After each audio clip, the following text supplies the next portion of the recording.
आप सबका बहुत बहुत स्वागत है बीके टेक्निकल क्लासेज में। दोस्तों, अपन टेक्निकल हेल्पर के जो क्वेश्चन पेपर हैं 2018 वाले, उनको अपन क्या कर रहे हैं, बैक का सहित हल कर रहे हैं। और अपन ने एक पेपर को कंप्लीट कर लिया था और आज अपन दूसरे पेपर को भी कंप्लीट कर देंगे। 23 अगस्त 2018 का पेपर है 12 बजे वाले शिफ्ट का, यानी कि दूसरी शिफ्ट का। ठीक है, तो अपन क्लास स्टार्ट करते हैं। उससे पहले आप चैनल पर नए हैं तो चैनल को क्या करना है, सब्सक्राइब करना है। और इसी प्रकार पेपर के पूरे सॉल्यूशन व कोई भी न्यूज व पूरी क्लास कंप्लीट पाने के लिए आपको बेल आइकन बजाना है। ठीक है, ताकि आपको नोटिफिकेशन मिलता रहे। और इस क्लास को अधिक से अधिक दोस्तों तक शेयर भी करना है। ओके, अपन क्लास स्टार्ट करते हैं, है ना। टेक्स्ट में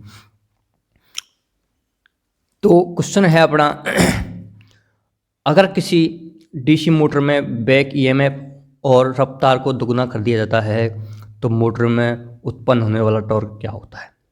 तो इस क्वेश्चन में सॉल्यूशन होता है थोड़ा सा, तो वो क्या है, N2 बटे N1 बराबर E2 बटे E1 बराबर T1 बटे T2।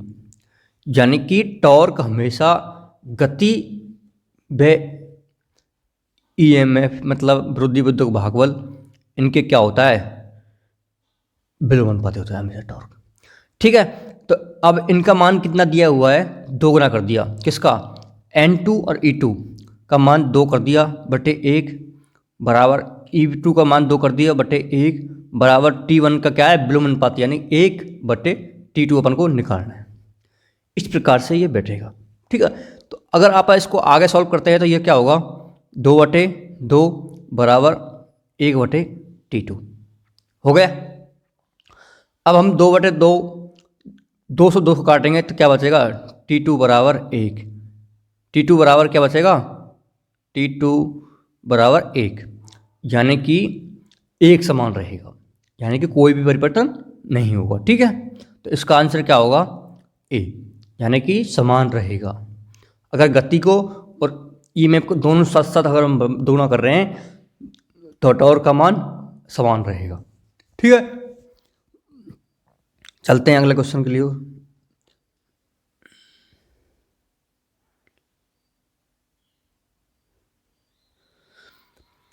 अगला क्वेश्चन है, इनमें से कौन सा फेरोमैग्नेटिक पदार्थ है। यानी कि पदार्थ 3 प्रकार होते हैं फेरोमैग्नेट, इस प्रकार से कौन कौन से हैं। तो ये पूछ रहा है कौन सा पदार्थ फेरोमैग्नेट है।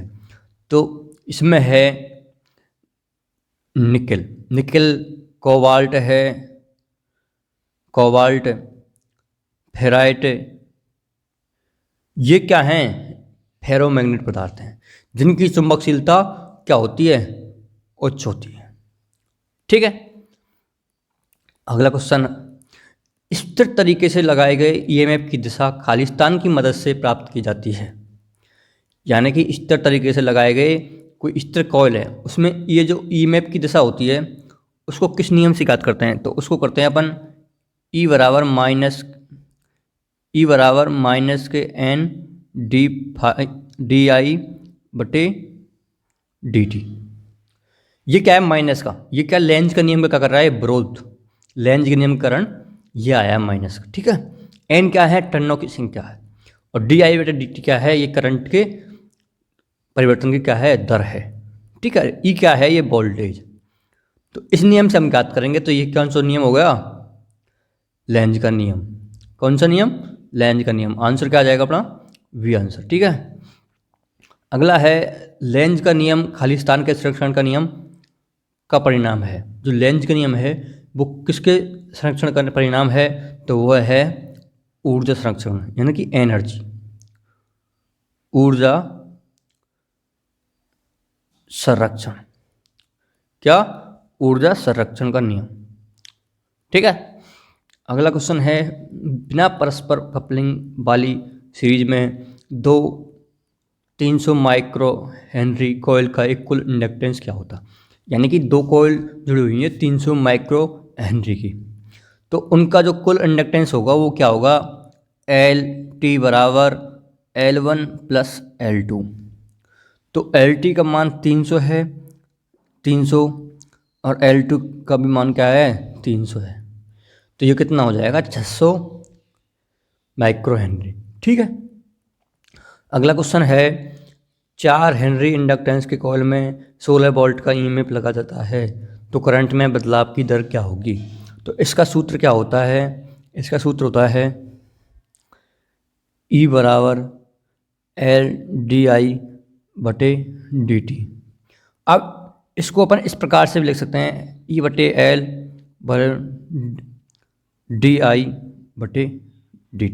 लिख सकते हैं। और यही क्या है, करंट के परिवर्तन की दर, और यही अपन को क्या करनी है, निकालनी है। ठीक है। तो इसको मैं मान रख दूंगा, मेरे पास ई का मान, अपने पास ई का मान दिया हुआ है, कितना दिया है, ई का मान 16 वोल्ट बटे एच, एल का मान कितना है, 4। तो ये कट जाएगा इससे, तो कितना आएगा, तो ये आएगा 4 एम्पियर सेकंड, यानी कि ई आंसर इसका हो जाएगा। ठीक है, चलते आगे। पॉइंट चार्ज की वजह से किसी फील्ड के अंदर इलेक्ट्रिक फील्ड की तीव्रता का मान खाली स्थान से निर्धारित किया जाता है। तो यह किससे निर्धारित किया जाता है, कूलाम का नियम। किसका, कूलाम का नियम। अगर अगला क्वेश्चन है, अगर +2Q और -5Q चार्ज वाले दो चार्ज किए गए पिंडों को संपर्क में लाया जाता है तो कुल चार्ज होगा। तो कुल चार्ज इसका क्या होगा, प्लस के 2Q माइनस के 5Q, इनको अपन जोड़ेंगे तो ये आएगा माइनस के 3Q, क्योंकि माइनस के क्या है, ज़्यादा हैं। ठीक है, तो इसका क्या होगा, माइनस के 3Q, डी आंसर हो जाएगा। अगला क्वेश्चन है, इनमें से क्या एक डाइलेक्ट्रिक स्टैंड का उदाहरण है। डाइलेक्ट्रिक स्टैंड बोलते हैं परावैद्युत अंग, परावैद्युत। ये क्या है, एक ये अचालक वोल्टेज को सहने की जो क्षमता होती है, यही परावैद्युत कराती है। ठीक है, तो ये क्या होते हैं, अचालक पदार्थ होते हैं। ये क्या है, सभी अचालक पदार्थ हैं, तो इनमें क्या आएगा, सभी। ठीक है। अगला है, बांड डी ग्राफ जनरेटर किस सिद्धांत पर काम करता है। तो बांड डी ग्राफ जनरेटर होता है, ये अलग प्रकार का जनरेटर है। तो यह इलेक्ट्रोस्टैटिक इफेक्ट पर प्रभाव करता है, कार्य करता है। अगला क्वेश्चन है, एक कैपेसिटर में क्या होता है।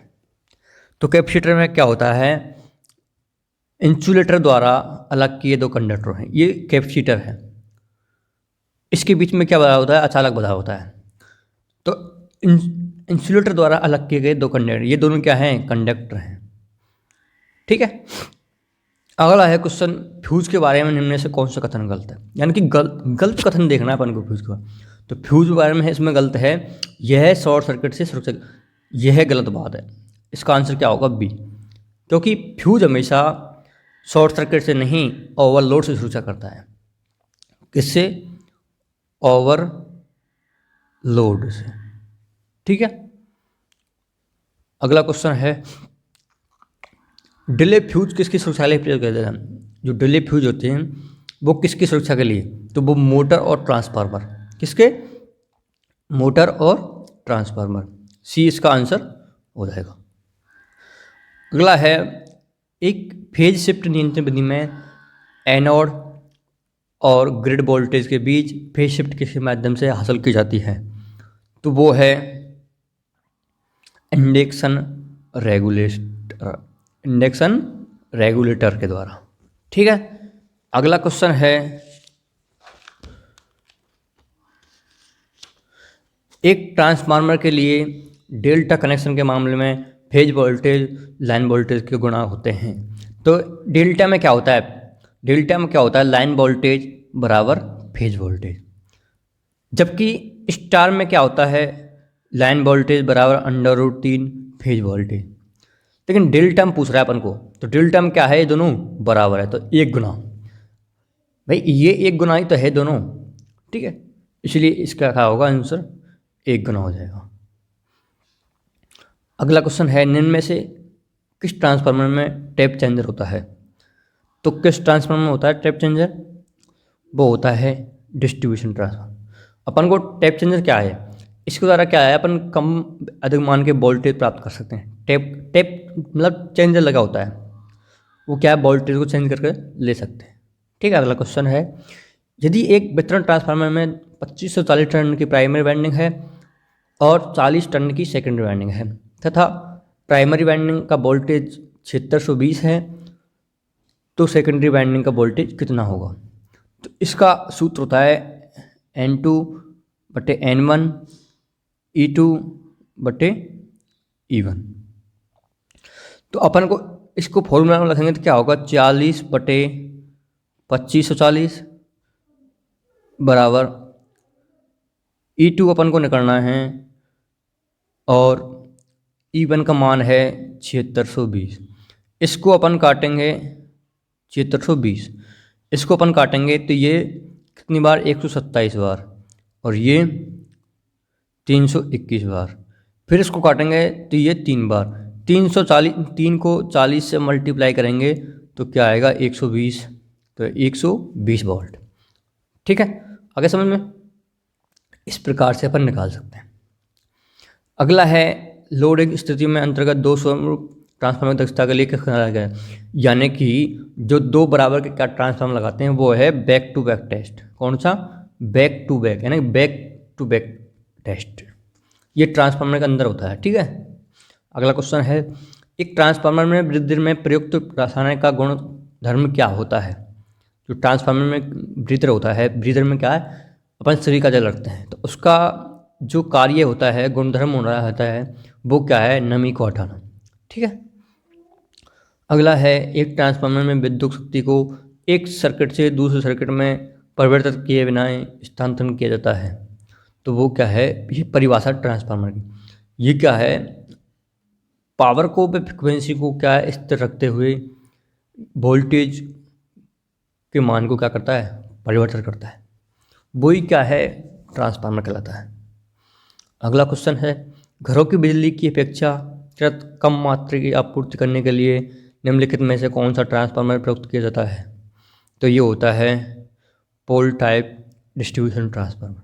जो पोलों के ऊपर लगे होते हैं ट्रांसफार्मर, इसके द्वारा घरों पे क्या मिलती है, सप्लाई मिलती है। ठीक है, अगला है, एक ट्रांसफार्मर में गुंजन की आवाज़ मुख्य किस कारण की होती है? जो गुंजन की आवाज़ है वो किसके कारण हो रही है, वो है मैग्नेटिक रिएक्शन। ठीक है, अगला क्वेश्चन है, ट्रांसफार्मर पर शॉर्ट सर्किट परीक्षण का निर्धारण करने के लिए क्या जाता है? यानी कि ट्रांसफार्मर में दो प्रकार के टेस्ट होते हैं, एक तो ओपन सर्किट टेस्ट, एक होता है शॉर्ट सर्किट टेस्ट। तो short circuit test copper loss आने के लिए, किसके, कॉपर लॉस आने के लिए, जबकि ओपन सर्किट टेस्ट होता है वो आयरन आने के लिए। ठीक है, अगला है, निम्न में से कौन सा ट्रांसफार्मर में टर्शरी वाइंडिंग प्रयोग की जाती है? यानी कि ट्रांसफार्मर में क्या होता है, टर्शरी वाइंडिंग करते हैं, वो करते हैं स्टार और स्टार, स्टार स्टार के बीच में एक क्या करता है, डेल्टा संयोजन करते हैं, और ये न्यूट्रल बिंदु को स्थिर करने के लिए इस वाइंडिंग का प्रयोग किया जाता है। अगला क्वेश्चन है, स्कॉट कनेक्शन में न्यूट्रल पॉइंट टीजर ट्रांसफार्मर की प्राइमरी वाइंडिंग के कितने अनुपात में होता है? तो ये 2:1 में, किस में, 2:1 में। ठीक है दोस्तों, आज के लिए इतना ही, थैंक यू। और आज अपन ने 2 पेपर सॉल्व कर लिए हैं, यानी कि फर्स्ट शिफ्ट वाला और सेकंड शिफ्ट वाला।